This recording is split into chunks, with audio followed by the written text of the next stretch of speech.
All right. As at our last class, we're actually talking about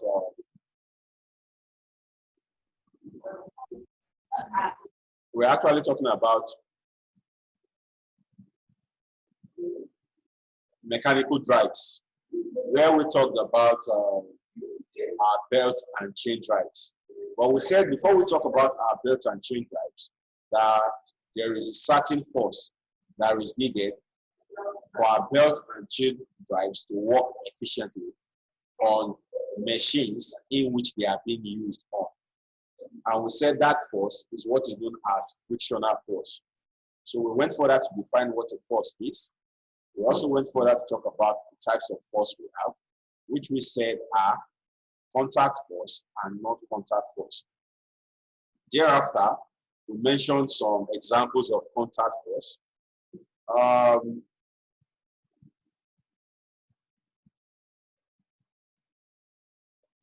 Okay, Tola. Yes, sir. Give us an example of a contact force.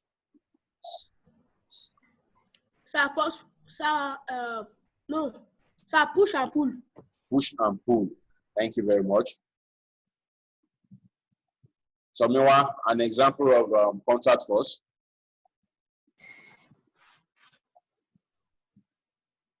Tomiwa, an example of contact force, please. Adenuga. Adenuga.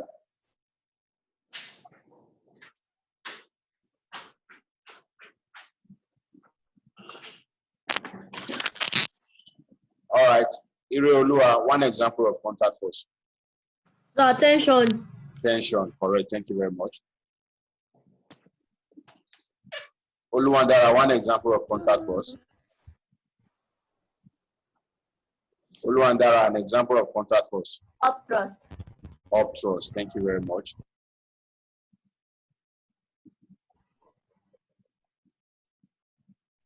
Angela, one example of contact force. Push. Push, thank you very much. Sheriff Adin, an example of contact force. Sheriff, are you there? Yes, sir. That's frictional force. Frictional force, thank you very much. So we now said the other type of force we have is known as non-contact force or force field.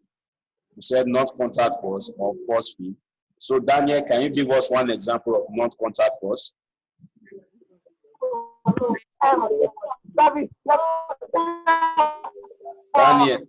Daniel. Which force?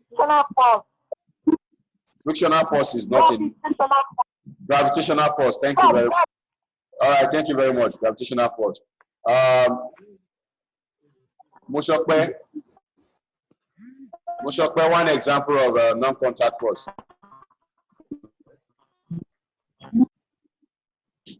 Mushokwe, an example of non-contact force, please. You said? All right, Jomiloju, one example of non-contact force. One example of non-contact force. Silas joined. It's something we've treated in the past now. I'm not talking about today's class. Gravitational force. They've mentioned gravitational force. Magnetic force. Magnetic force, thank you very much. Accurately, an example of a non-contact force. Electrostatic. Electrostatic force, thank you very much. Electrostatic force. All right. So since we've known what contact and non-contact forces are, we now went further to talk about frictional force. We said, via rubbing our palms together, the force responsible for the opposition between one palm and the other is known as frictional force. So we now went further to talk about, to define our frictional force as the force that acts at the surface of separation between two objects in contact and tends to oppose the motion of one over the other. So after knowing what frictional force is all about, we went further to talk about the advantages of friction to the moving parts of machines. The advantages of friction to the moving part of machines and also to humans. We said one of the advantages of friction is that it allows the tires of automobiles to have a firm grip on the road. And we said another advantage is that it allows the brakes of automobiles to give a halt or stop to the vehicle when it is being applied. And another example we said is that frictional force enables walking. And I was able to explain to you that it is as a result of the frictional force that exists between the sole of our feet and the ground. That is why we are able to walk successfully without slipping and falling. But I also went further to say that, but when it rains and we happen to be walking in a clay soil, whose frictional force is very low at that particular instance that it rained, that there is every likelihood of waste slipping and what? Falling. We triple and fall because there is less frictional force between the sole of our feet and the ground due to the rain. Due to the fact that it rained and the ground is wet, and at the same time, the clay soil has a smooth surface. We say all this will contribute to wind tripping and falling. Then I also went further to explain to you that it is as a result of the frictional force that exists between the tip of your pen and your sheet of exercise book. That's why you are able to write successfully. And I also went further to explain that frictional force also helps us to sharpen our equipment. Some of our cutleries at home, using your saw, your file. Your file is a tool in which you can use to sharpen materials. And I was able to explain to you that why this is possible is basically because the surface of the file is rough, while that of the material you are about to sharpen, which is your cutlery, like for instance, your cutlass or your knife, has a smooth surface. So the rough surface of the file will be able to wear some part of the smooth surface of your knife away. And by so doing, it sharpens the edges of the knife. So that is that about frictional force. Then we went further to talk about the disadvantages of frictional force. And we said one of the greatest disadvantages of frictional force is that it causes heating in the moving part of the machine. We said another disadvantage is that it can result into fire outbreaks. And another is that it can reduce the efficiency of the machine. And I was able to explain to you how come about the reduction in the efficiency of the machine. I said the reason why we have a reduction in the efficiency of the machine is simply because useless work will be done in order to overcome the frictional force in the moving part of such machine before any useful work can be done on such machine. So by the time we amount for the loss of energy in overcoming friction, we realize that by so doing, we've ended up in reducing what? The efficiency of such machine. And we said, lastly, frictional force can result into wear and tear of the moving parts of machines. Thereafter, we went further to talk about means of reducing friction, ways via which we can reduce friction.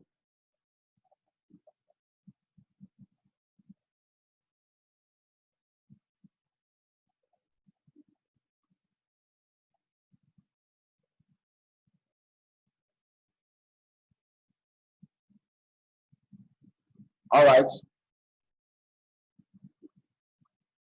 So, Choma, Yes, sir. give us one ways in which we can reduce friction. So I don't know. Were you not in our last class? Yes. So what happened? All right. ADBC, one way of reducing friction. Sir? One way of reducing friction. Lubrication. Lubrication. Thank you very much. You said lubrication. We said one way of reducing friction is via lubrication.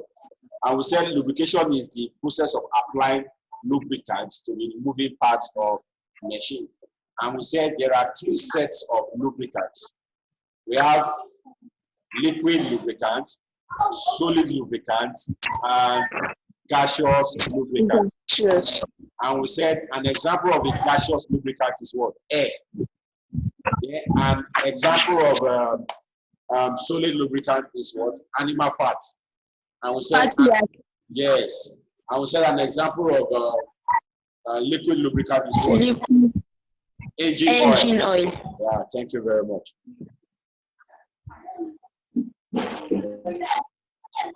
All right. Let's now move down to who will I call now? Let me see. Oluwatimileyin. Oluwatimileyin. Sir. All right. Give us another means of reducing friction aside lubrication. Another means of reducing friction aside lubrication.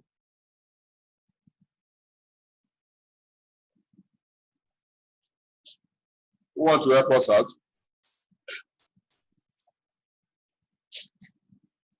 Who wants to help us out? All right, Angela. Ball or roller bearings. Ball or roller bearings. All right. Ogundele, unmute yourself. Kemi, unmute yourself. Isheoluwa, unmute yourself and answer. Smoothing or polishing. Yeah, smoothing or polishing. All right. Ogundele, unmute yourself and answer. You are raising up your hand.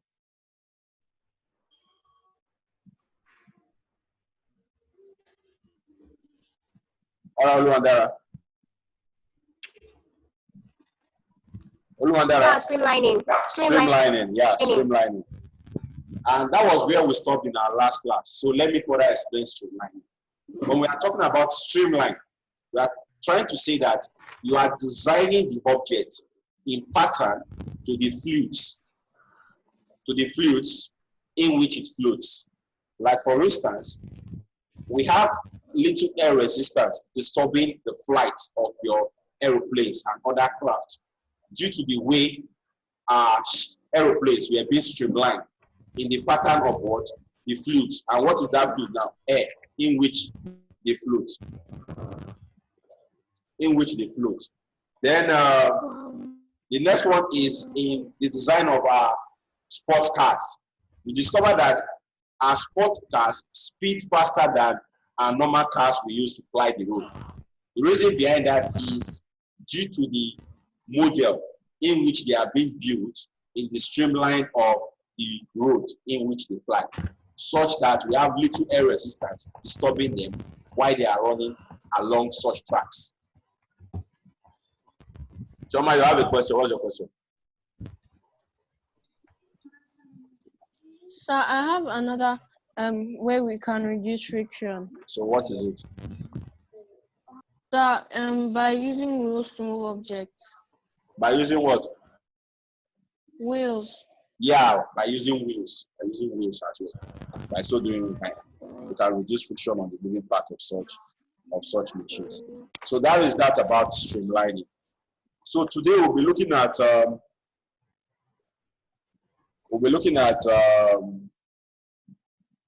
qualities of a good lubricant. We've discussed what a lubricant is, and we'll now be looking at qualities of a good lubricant. Qualities of a good lubricant. And we said from what we have on the board, one of the qualities of a good lubricant is that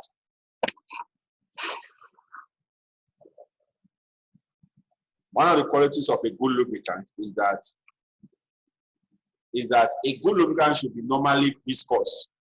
A good lubricant should be normally viscous. A good lubricant should be normally viscous. A good lubricant should be normally viscous. A good lubricant should be normally viscous. What do we mean by a good lubricant should be normally viscous?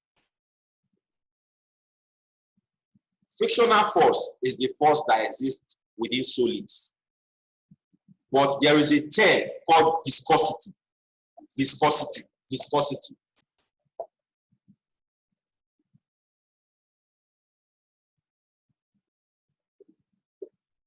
There's a term called, okay, you can't see that.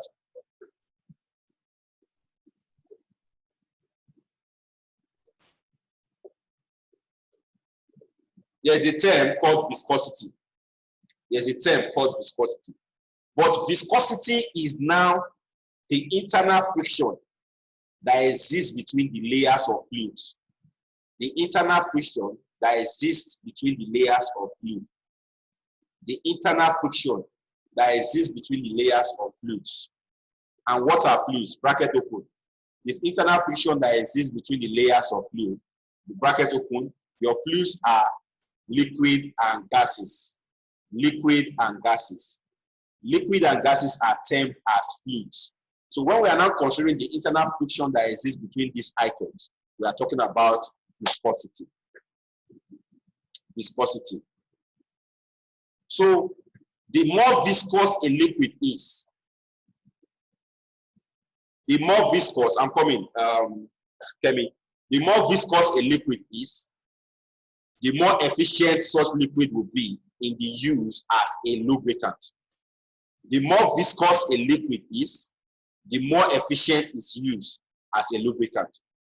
So that is why water cannot be used as a lubricant, because it is what? Less viscous. Though it's a viscous liquid, but it is less viscous. That is why we cannot use water as a lubricant. That is why we use your grease, which is more viscous, your engine oil, which is more viscous, your fatty acid, which is more viscous, as lubricants. So those are the reasons why we use those items as what? Lubricants. All right, Kemi, what's your question? Unmute yourself and ask your question, Kemi. Unmute yourself from your hand and ask your question. All right, what's your question? Sir, on Sunday, when I was doing my basic science assignments, all right, on the portal, it went off.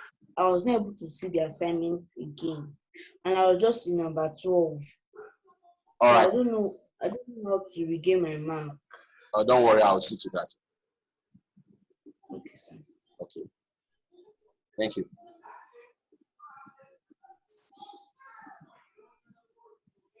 All right. Okay, Tola, you are raising up your hand. Yes, sir. Sir, about the base science assignment. Sir, you know I told you that the thing was showing error. Yes. Sir, I could not still resolve it. Okay, I will see to that. Remind me later. Okay, sir. All right, thank you very much. Who else has a question? Choma, you were raising up your hand there.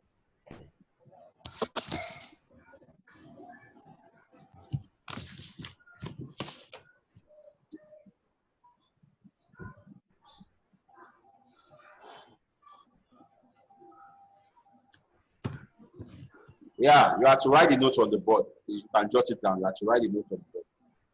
Someone was asking that question. Who is that? That is Daniel. Daniel, yeah. You can jot it down on inside your note. You can jot it down inside your note. So we are saying that for lubricants, that the lubricant must be more viscous. So I was able to explain to you why it is more preferable to use a grease, engine oil, fatty acid, and air as lubricant instead of water. That water is less viscous. Why all these items that I've mentioned are more viscous. They are more viscous than water. So that is that about that. Then the next one we have is that chemical stability. Chemical stability. When we're talking about chemical stability of a lubricant, it simply means that the chemical composition of such lubricant must be stable, in the sense that whenever you apply such lubricants on the moving parts of the machine, it should not be able to cause any chemical action. It should not be able to cause any chemical action or chemical reaction on the moving part of such machines. What do we mean by that? Like, for instance, before applying lubricants to the moving part of the machines, the nature of the surface. When we're talking about the nature, we're talking about the color. The color of the surface of such parts are silvery in nature. They are silvery in color. Then you now apply lubricant to it. At the tail end of the lubricating process, the lubricant should not change the color of that material. It should not change the color of that material. That is what we mean by chemical stability. That is what we mean by chemical stability. So that is that about the chemical stability of a good lubricant. Then 3, we said a good lubricant should have what? A less rate of evaporation. It should have a less rate of evaporation. It should have a less rate of evaporation. A good lubricant should have less rate of evaporation. Less rate of evaporation. What do we mean by that? We simply mean that after applying such lubricants on the moving parts of the machine, the lubricant should not dry up easily. It should not be the type that will dry up easily. That is what we mean by that. It should not be the type that will dry up easily. Then fourthly, we said another good property or quality of a good lubricant is that a good lubricant should be able to prevent oxidation and corrosion. It should be able to prevent oxidation and corrosion. What do we mean by preventing oxidation? It should prevent the action of oxygen acting on the surface of that metal, because it is the presence of oxygen and water molecules on the surface of metal that do normally cause what? Corrosion. So if such lubricant can prevent the action of oxygen on the part of the machine, definitely it will be able to what? Prevent the materials from corroding. It will be able to prevent the surfaces of such materials from corrosion. So that is why we said a good lubricant should be able to prevent oxidation and corrosion. Okay, Tola, you are raising up your hand. Any question? No, sir. No, sir. All right, thank you very much. Then lastly, we said a good lubricant should be able to serve as coolant. It should be able to serve as coolant. What do we mean by that? Remember, I once told you that when we are making use of your woodwork machines, like for instance, we want to cut a particular log of wood with a hacksaw or with a chainsaw, for instance, we want to cut a particular log of wood with a chainsaw. That if it even if it happens that you bought such saw newly, it is expected of you to apply coolant or oil on the surface of on the edges, the sharp edges of the saw before using it. The reason why you are applying such oil or lubricant is to reduce the effect of friction while cutting and to enable what? Smooth cutting. Are you getting it now? So now we're not talking about qualities of a good lubricant serving as a source of coolant. It means that while those moving parts of the machine are rubbing against each other, remember that heat will be generated. And if that heat is not being checkmated, like I told you in our last class, it may result into fire outbreak. So to prevent that heat, that overheating of those components, we need to what? If we now apply a lubricant to such moving part, the lubricant itself should be able to what? Reduce the heat to some certain extent. Though remember that lubricant is not a coolant, but it should be able to serve the function of a coolant by reducing the effect of heat on the moving part of that machine.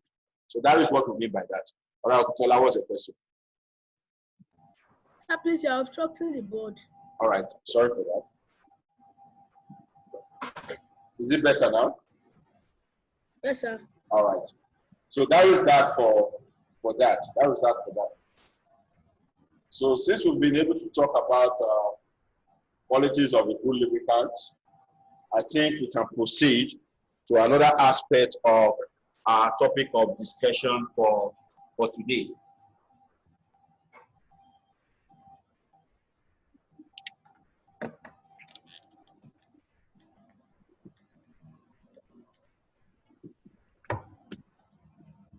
So since we've been able to talk about this, now we can now move down to belt and chain drives in proper. belt and chain drives in proper. So we'll start with belt drives.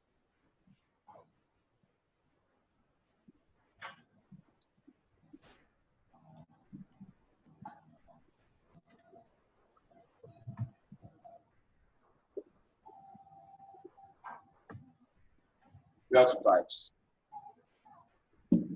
So we'll start with belt drives. Start with belt drives. Sir, Yes? sir, I'm seeing number 4. All right. Sorry. Sir, I'm almost done with number 5.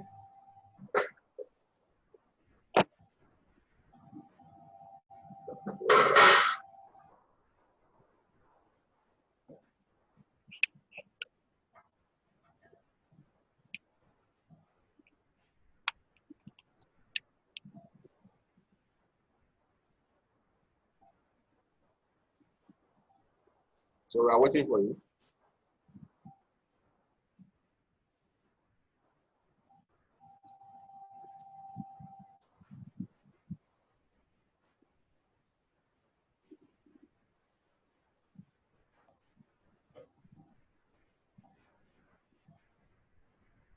Sir, I'm done.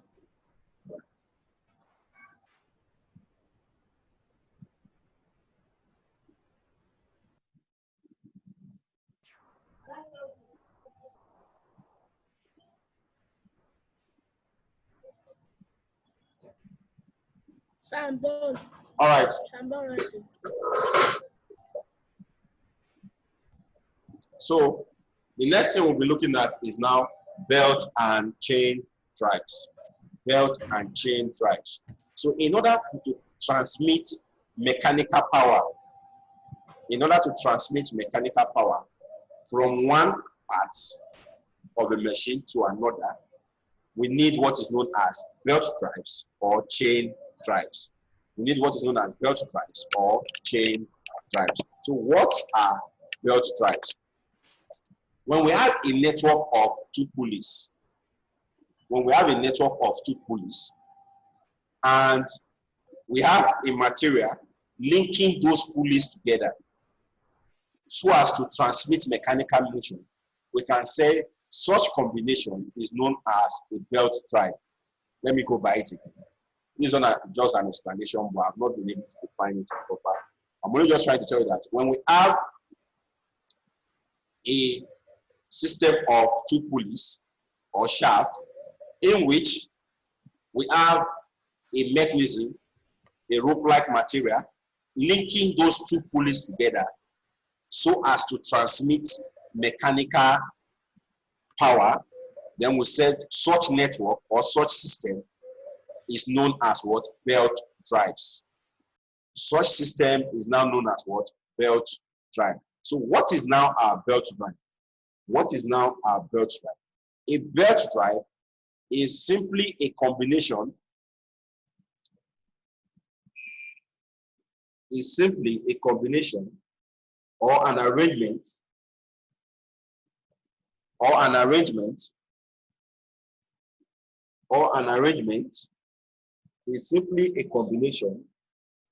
an arrangement which consists of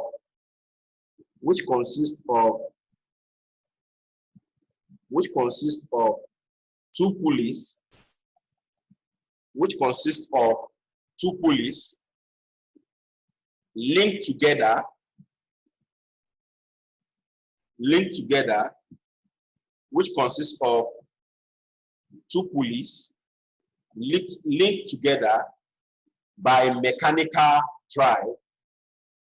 mechanical drive called belts. We said our belt drive is a combination or an arrangement. Our belt drive is a combination or an arrangement of two sets of pulleys, which are linked together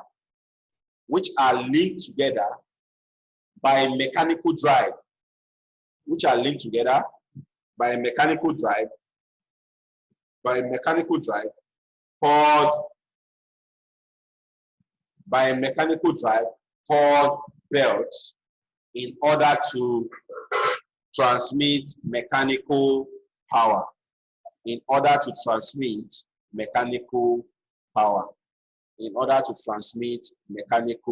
power. Vitola, you are raising up your hand. What's your question? Unmute yourself and ask your question. Vitola, unmute yourself and ask your question.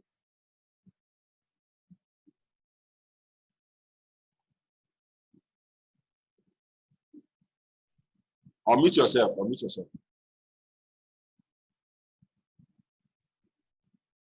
Okay, Tola, unmute yourself. From your end, do that from your end. I didn't mute you, you are the one that muted yourself.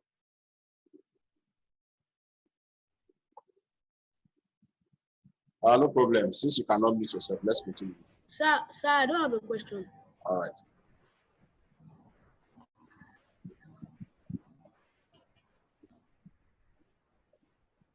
All right, then let's continue. So since we've known what a belt drive is, we'll now look at what is belt itself. What is the belt itself? We know what a belt drive is. We'll now look at what belt itself is. What is belt itself? What is belt itself? What is belt itself? What is belt itself? So what is a belt? A belt is simply a flexible material. A belt is simply a flexible material. A belt is simply a flexible material used as a source of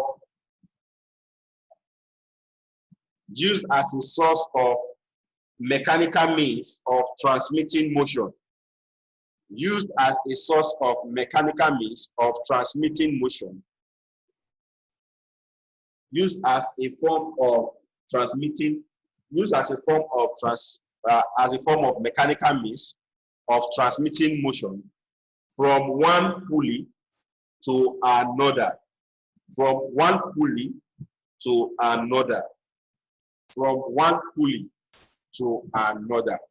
We said a pulley, a belt is simply a flexible material used as a mechanical means of transmitting mechanical power from one pulley to another. From one pulley to another. So, since we've known what a belt is, we will now try and look at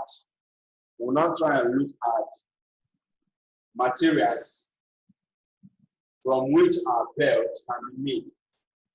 Materials from which our belts can be made. We'll look at materials from which our belts can be made.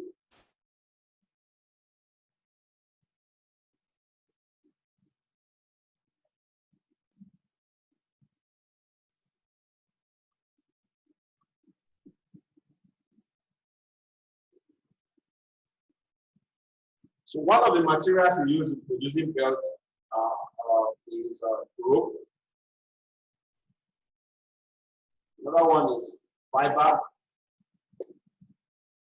Another one is leather and rubber. Leather and lastly, rubber.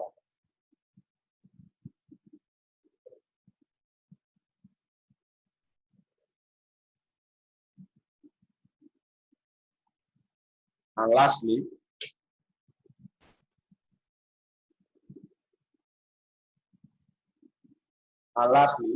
rubber.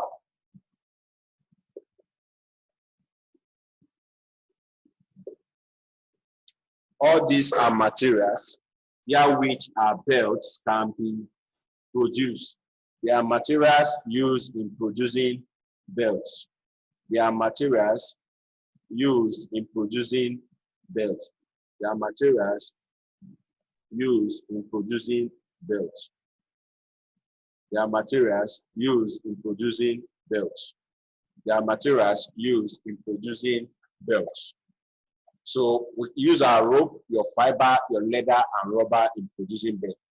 Your rubber belts are found in grinding machines.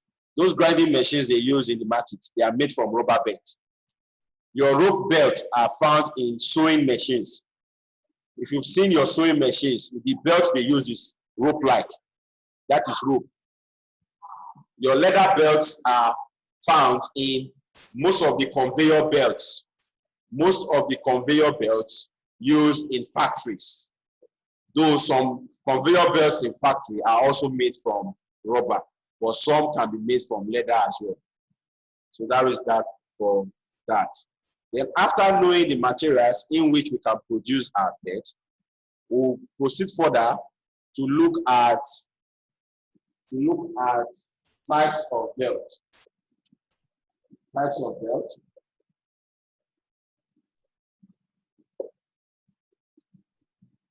We have several types of belts. We have several types of belts. But among those several types of belts we have V belts, V. We have V belts. We have cross belts.